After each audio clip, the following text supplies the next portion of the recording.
What's up, guys? Jeff Cavalier, ATHLEAN-X.com. Today I'm going to tell you the truth about my arms. Today I'm going to show you exactly the exercises that I used to build my arms. My arms, guys, they're 17.5 inches big. Now, to some that might be big, to others that might be puny. And I've gotten called puny before, that my arms aren't any big shit. They're nothing.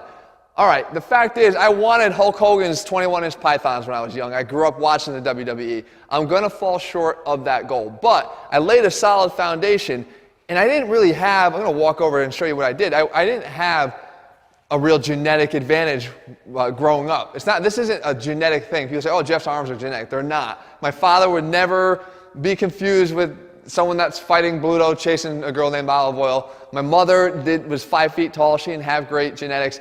The fact is, my arms were also very small as I grew up, which led me to wanting to do something about it. And the only thing I had was dumbbells, not this whole damn thing. I literally had a few dumbbells, and I had a bench, and that's all I did. But I used 2 exercises, and that is the truth. The truth is that I literally built my arms, the foundation of my arms, off of 2 exercises. But it was how I did them that made all the difference. So the first exercise was literally a dumbbell curl. I didn't get into later in my life that I actually could afford a barbell. My brother actually bought it, I couldn't. And I started to use that, and that became my new favorite. But I used dumbbells to begin. And what I would do is I would perform my bicep curls.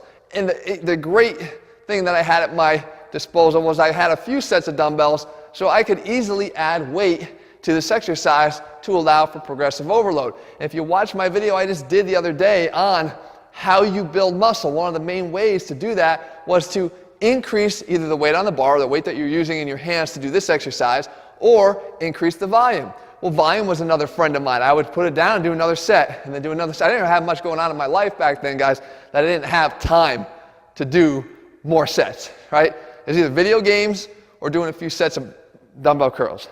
Okay, I used to do them in between commercial breaks, just to give you an idea. Not a real sophisticated plan, but it worked.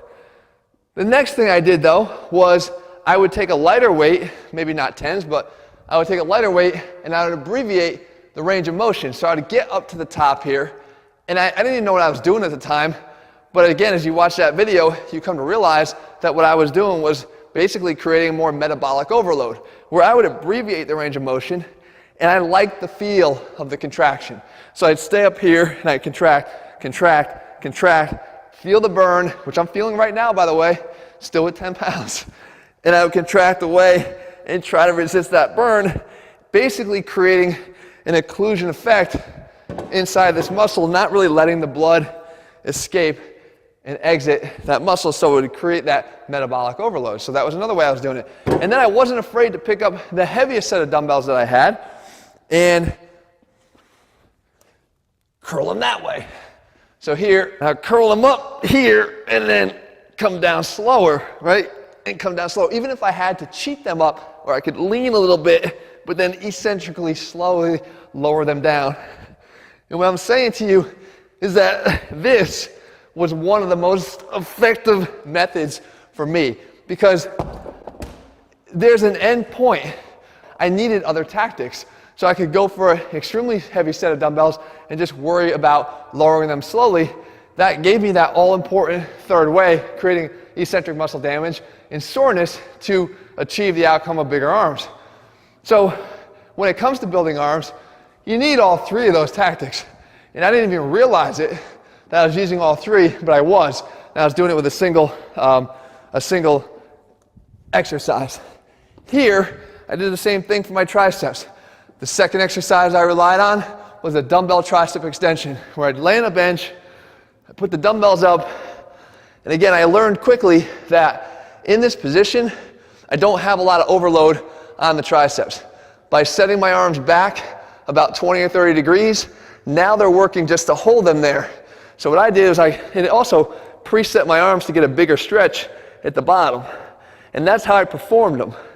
But the key was I applied the same principles. I'd do regular dumbbell tricep extensions, controlled, and I'd try to add weight whenever I could. I tried to increase volume, like I said, commercial breaks whenever I could, probably too much really. And then I would use heavy weights, right? Get them up here and really try to slow down the eccentric all the way down and stretch cheat them up if I had to. Come down here, eccentric, and stretch all the way through, right? And then the same thing applies here too. I would take a lighter weight, get in position. Again, not at the same time, just throughout the development of my arms, building that foundation. I would get into this abbreviated position here, right there in the contraction, and I would crank away.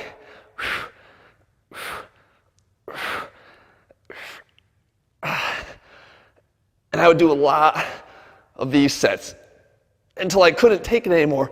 And what it also taught me was sort of how to resist the burn. I actually got comfortable with the burn. I actually enjoyed the feeling of the burn. But the truth is that all the foundation of my arms were built off of 2 exercises because that's all I had. Now, these days, I've actually continued to make gains in my arms from where I was in those formative years.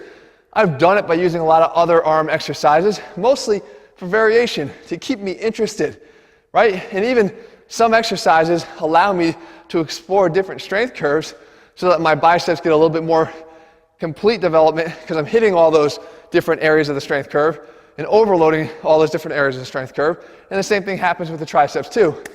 But if you're sitting in a place right now where your arms are just not good and you want to do something about it, you don't have to be discouraged. You literally can take the same path that I did, and that's limit the choices, take your 2 exercises, those are my 2 favorite for all the reasons I just said, and learn how to apply the different techniques and utilize the different strategies for growth, and you'll start seeing some serious gains. Guys, my Ultimate Arms program is one that I built off of all the principles that I wound up using all the way up until current day that still get me results. It's actually a program we put together. It's available for you over at ATHLEAN-X.com. And by the way, it's not just arm training. We literally cover legs and shoulders and chest and everything else. It's a very important program, I think, that helps to prioritize your arms if you don't like where yours are right now without ignoring, obviously, the rest of your body. Again, that's available over at ATHLEAN-X.com. In the meantime, if you found the video helpful, leave your comments and thumbs up below. Let me know what else you want to see here on this channel, and I'll do my best to do that for you. In the meantime, somebody else is actually using the same very principles that I did to build bigger arms. Jesse, could you hand me the camera real quick? You want to flex one? That's a shit. There you go. Nice work.